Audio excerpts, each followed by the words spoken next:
గత 9 నెలలుగా సునీత విలియమ్స్ మరియు బ్యారీ విల్మోర్ అనే ఇద్దరు ఆస్ట్రోనాట్లు స్పేస్లో చిక్కుకుపోయారు అనే విషయం మనందరికీ తెలిసిందే. మరికొద్దిసేపట్లో వాళ్ళు భూమి మీదకు రాబోతున్నారు. వాళ్ళని సేఫ్గా భూమి మీదకు తీసుకువచ్చేలా Elon Musk SpaceX company బాధ్యత తీసుకుంది. కానీ సరిగ్గా 10 సంవత్సరాల క్రితం 2014లో నాసాకి 2 ఆప్షన్లు ఉన్నాయి. ఒకటి Elon Musk SpaceX company, రెండవది ఈ బోయింగ్ కంపెనీ. కానీ నాసా మాత్రం ఎలాన్ మస్క్కి తక్కువ ప్రయారిటీ ఇచ్చి బోయింగ్ కంపెనీకి ఎక్కువ ప్రయారిటీ ఇచ్చింది. కానీ ఇప్పుడు అదే బోయింగ్ కంపెనీ వల్ల ప్రాబ్లం వస్తే Elon Musk SpaceX company నేనున్నానంటూ రెస్క్యూ ఆపరేషన్లోకి దిగింది. అసలు ఏం జరిగింది? ఈ ఆస్ట్రోనాట్లు అక్కడ ఎలా చిక్కుకుపోయారు? వాళ్లను తిరిగి ఎలా తీసుకువస్తారు? అన్నిటికంటే ముఖ్యంగా ఈ ఆస్ట్రోనాట్ల వయసు చాలా ఎక్కువ. దీనివల్ల వీళ్ళు భూమి మీదకు వచ్చాక కొన్ని సివియర్ హెల్త్ ప్రాబ్లమ్స్ని ఫేస్ చేయాల్సి వస్తుంది. వీటన్నిటి గురించి ఈ వీడియోలో క్లియర్గా డిస్కస్ చేసుకుందాం. బోయింగ్ అనే ఏరోస్పేస్ కంపెనీ గురించి మనందరం చాలాసార్లు వినే ఉంటాం. ఈ కంపెనీకి ఎయిర్లైన్ ఇండస్ట్రీలో చాలా మంచి పేరుంది. ఏరోప్లేన్స్ని డిజైన్ చేసి మ్యానుఫ్యాక్చర్ చేసి అమ్ముతూ ఉంటుంది. దీనితో పాటు వరల్డ్ వైడ్గా శాటిలైట్స్ని, మిసైల్స్ని కూడా తయారు చేస్తుంది. ఇది ప్రపంచవ్యాప్తంగా ఏరోస్పేస్ ఇండస్ట్రీలోనే one of the top most company. ఈ బోయింగ్ కంపెనీ బోయింగ్ స్టార్లైనర్ అనే స్పేస్ క్రాఫ్ట్ తయారు చేసింది. ఈ స్పేస్ క్రాఫ్ట్లో క్రూ క్యాప్సూల్ ఉంటుంది. దీని ద్వారా ఆస్ట్రోనాట్స్ని ఇంటర్నేషనల్ స్పేస్ స్టేషన్కి తీసుకువెళ్ళి మళ్ళీ తిరిగి తీసుకురావచ్చు. ఈ బోయింగ్ స్పేస్ క్రాఫ్ట్లో మ్యాక్సిమం 7 ఆస్ట్రోనాట్స్ పడతారు. కానీ ఒక్క ట్రిప్లో మ్యాక్సిమం 4 ఆస్ట్రోనాట్స్ కంటే ఎక్కువ మందిని తీసుకెళ్లలేదు. ఎందుకంటే కొంత లగేజ్ని కూడా తీసుకెళ్ళాలి. అయితే 2014లో నాసా బోయింగ్ కంపెనీకి 36,000 కోట్ల రూపాయల కాంట్రాక్ట్ ఇచ్చింది. ఈ కాంట్రాక్ట్ ప్రకారం బోయింగ్ కంపెనీ ఈ స్టార్ లైనర్ స్పేస్ క్రాఫ్ట్ని 2017 కల్లా డిజైన్ చేయాలి. కానీ నాసా ఎంతో సక్సెస్ఫుల్ అయిన ఎలాన్ మస్క్ స్పేస్ ఎక్స్ కంపెనీకి మాత్రం కేవలం 22,000 కోట్ల రూపాయల కాంట్రాక్ట్ ఇచ్చి క్రూ డ్రాగన్ని డిజైన్ చేయమంది. Elon Musk SpaceX company కంటే కూడా ఈ బోయింగ్ కంపెనీకి నాసా ఎక్కువ ఇంపార్టెన్స్ ఇచ్చింది. నాసా బోయింగ్కి ప్రయారిటీ ఇవ్వడం వాళ్ళ డెసిషన్. వాళ్ళకి చాలా రీజన్స్ ఉండొచ్చు. కానీ మరి అంత ప్రయారిటీ ఇచ్చినప్పుడు ఈ బోయింగ్ కంపెనీ వాళ్ళు తమ పనిని సక్రమంగా నెరవేర్చాలి. ఎందుకంటే space is a dangerous place. మరి చేసిందా అంటే లేదు, చెయ్యలేదు. నాసా డీల్ ప్రకారం 2017 కల్లా ఈ బోయింగ్ స్పేస్ క్రాఫ్ట్ రెడీ అయిపోవాలి. కానీ అవ్వలేదు. ఇంజనీరింగ్ ప్రాబ్లమ్స్ వచ్చాయని చెప్పింది. తర్వాత మేనేజ్మెంట్ ప్రాబ్లమ్స్ వచ్చాయని చెప్పింది. బాగా డిలే చేసింది. చివరికి 2019 డిసెంబర్ కల్లా రెడీ చేశారు. తర్వాత ఫస్ట్ అన్క్రూడ్ ఆర్బిటల్ ఫ్లైట్ టెస్ట్ని కండక్ట్ చేశారు. ఇది కూడా సక్సెస్ అవ్వలేదు, పార్షియల్గా ఫెయిల్ అయింది.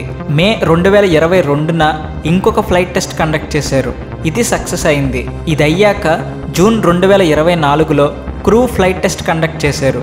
ఈ మిషన్లో భాగంగానే సునీత విలియమ్స్ మరియు బ్యారీ విల్మోర్ అనే ఇద్దరు ఆస్ట్రోనాట్లు వెళ్ళారు.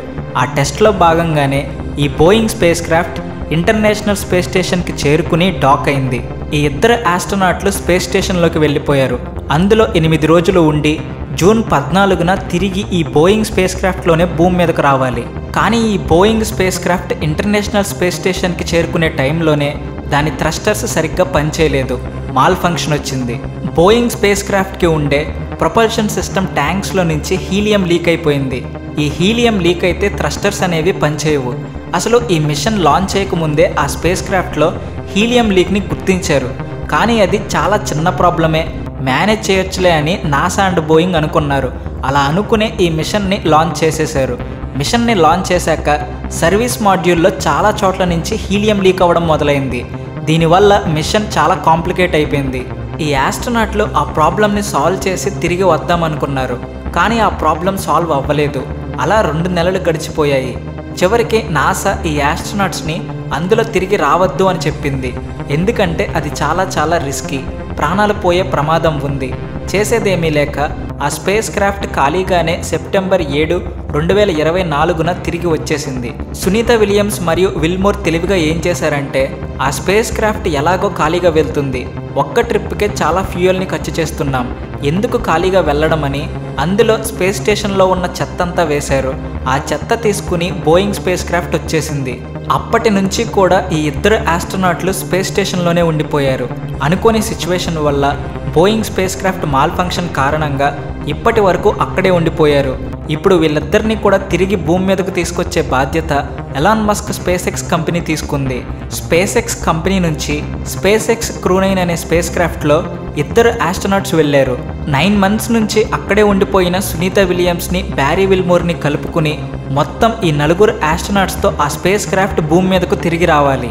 2024 సెప్టెంబర్ 8న ఈ స్పేస్ ఎక్స్ క్రూ9ని లాంచ్ చేశారు. ఇందులో 2 నాసా ఆస్ట్రోనాట్లు వెళ్ళారు.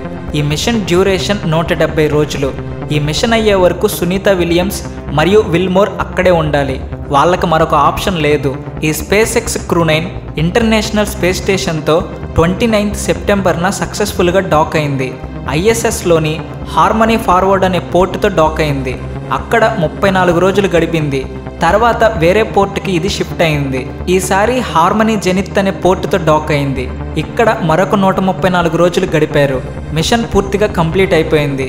ఈ రోజు అంటే మార్చి 18న సాయంత్రం 6 లోపు ఈ స్పేస్ ఎక్స్ క్రూ9 స్పేస్ క్రాఫ్ట్లో సునీత విలియమ్స్ మరియు విల్మోర్ని తీసుకుని మొత్తం 4 ఆస్ట్రోనాట్స్ భూమి మీదకు రాబోతున్నారు. వీళ్ళు సేఫ్గా తిరిగి భూమి మీదకు రావాలి అని ప్రపంచమంతా ఎదురు చూస్తుంది. కానీ నాసా మాత్రం ఎక్కువసేపు మైక్రోగ్రావిటీలో గడిపిన సునీత విలియమ్స్ మరియు విల్మోర్ల యొక్క హెల్త్ కండిషన్ గురించి భయపడుతుంది. ఎందుకంటే మైక్రోగ్రావిటీ వీరి ఆరోగ్యం మీద చాలా ప్రభావం చూపించబోతుంది. కేవలం 8 రోజులలోనే పని పూర్తి చేసుకురావాల్సిన వీళ్ళు టెక్నికల్ ప్రాబ్లమ్స్ కారణంగా 9 నెలలు స్పేస్లోనే గడపాల్సి వచ్చింది. పైగా ఈ 2 ఆస్ట్రోనాట్స్కి వయసు చాలా ఎక్కువ. బ్యారీ విల్మోర్కి 62 సంవత్సరాలు, సునీత విలియమ్స్ గారికి 59 సంవత్సరాలు. వీళ్ళ వయసు చాలా ఎక్కువగా ఉండడం, పైగా 9 నెలలు స్పేస్లో ఉండడం వల్ల వీళ్ళు సైకలాజికల్గా మరియు ఫిజికల్గా చాలా పెద్ద ప్రాబ్లమ్స్ని ఫేస్ చేయాల్సి వస్తుంది. ఇప్పటి వరకు వీళ్ళు మైక్రోగ్రావిటీలో ఉన్నారు.